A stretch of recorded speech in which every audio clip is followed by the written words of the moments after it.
Hello, everyone.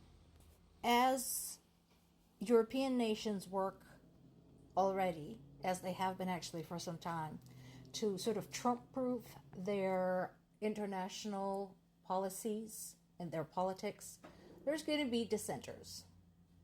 No surprise there. It's Orban. We already know they have a big love relationship with Trump and Project 2025 took quite a lot of ideas from Orban as he overthrew democracy in Hungary. So, not surprisingly, Orban is now the one undermining Europe's plans to continue supporting Ukraine regardless of what the US does. And here's something interesting also, and this is something that one must consider from the historical context. Orban blames Ukraine for the duration of the war and the amount of loss and destruction and so on and so forth. He said that if Putin chose to attempt to invade Hungary, he would have just made a deal and surrendered, which would have allowed him to probably keep his country. So what? A few things would have changed. He clearly has forgotten what Hungary was like when it was under the Soviet heel and part of the socialist bloc. I think maybe he needs a reminder. But people of Ukraine are saying, sure, how about we move this invasion to Hungary? We'll take our country back, and if Hungary wants so much to surrender to Russia, you're welcome to it.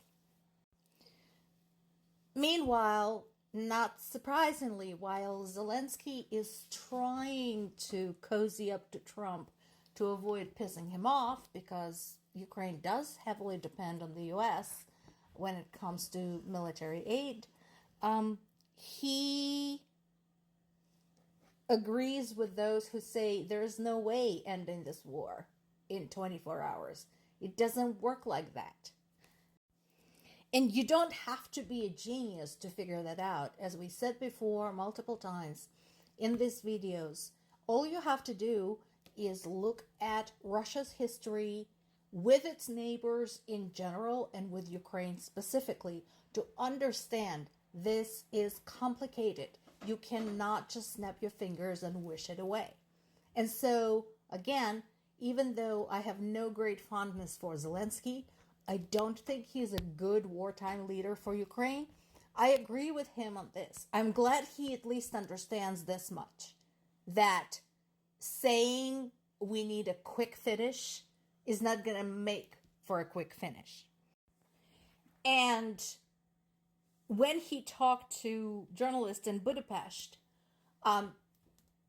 what he said is basically a great summary of why this is complicated, because there is a big difference wanting a quick end to the war and wanting a fair end to the war. And we talked about the differences between those two, and they are in direct conflict with one another, those two notions, quick versus fair.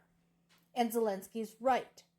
If it is a quick end that causes Ukraine to lose its territorial integrity, to lose 1/5 of its territory, Ukrainian people in those territories to be oppressed, tortured, persecuted, that's not a victory at all.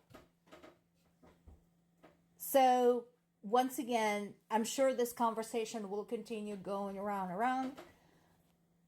A lot can happen in the next couple of months, but I don't want anyone to have any illusions. There is no quick end to this war. In the case if US pulls all of its aid and potentially considers severing its ties with NATO, what will happen is, yes, it's possible that Ukraine will lose altogether. But what Russia will have on its hands is easily the biggest, most violent, and very prolonged and expensive underground movement. Because they will have an entire country's worth of people who don't want to be a part of Russia. And that will take its toll. So what do Ukrainian soldiers think about all this? Of course, in addition to Ukrainian people in general, soldiers are the ones fighting this thing. So this affects them directly in a very real way. Well, I know this is going to sound cynical to a lot of Americans. And don't forget, I'm a Ukrainian American. I live in America. And I understand the impact of the results of this election on us as people living in this country. But I can also understand my fellow Ukrainians in that sentiment when they say we don't care who the president is as long as we can get some help. Obviously, folks who follow the news in the US more closely, such as my parents, understand that the chances of Ukraine getting aid with Kamala Harris were higher than with Donald Trump. So there is that. But in general, keep in mind, they do not understand our specifics here. All they need right now is a boost to keep fighting. Now, I wanted to show two pieces of news. This comes from Ukraine. This one is from BBC Ukrainian correspondent. So, and another one is from one of the Reuters Ukrainian correspondents. So let's start with this one. So, Russian court had sentenced 2 Russian soldiers to life in prison for killing a family of 9 while they were fighting in Ukraine.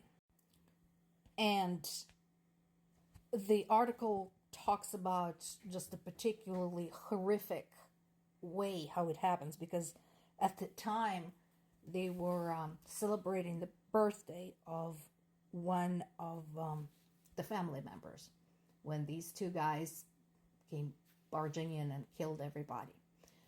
Here's what I want everybody to think about. The trial of these 2 soldiers took place behind closed doors. We don't know the details. But before everybody starts saying, see, there is fairness and justice in Russia, I want to point out that we don't hear about, for example, trials of other soldiers and officers who committed atrocities in Bucha, in Irpin, in Kupiansk, in Mariupol, etc., etc. So if Russia truly cared as much about violations of human rights and international conventions, we'd be hearing this like every week. And yet we have 2 who killed a family of 9, and that's it. Also, let's not forget, we have a situation where Russia keeps arresting people and they keep signing on for the army and going back to the front. So it's very possible that these 2 guys who just been sentenced to life in prison are just going to sign on back, sign another contract, and be let back out to continue murdering Ukrainian civilians. And here is another reason why I don't believe that there is any fairness or any justice for Russian soldiers. This is once again from this morning, from my native city of Zaporizhia. There was an attack, another attack, which in this particular case targeted an oncology ward. That's right, a cancer hospital. As a result, 4 people were killed. There were damages to the hospital itself and surrounding buildings, and no doubt Russian media will say that it was army barracks or NATO headquarters or whatever masquerading as an oncology hospital.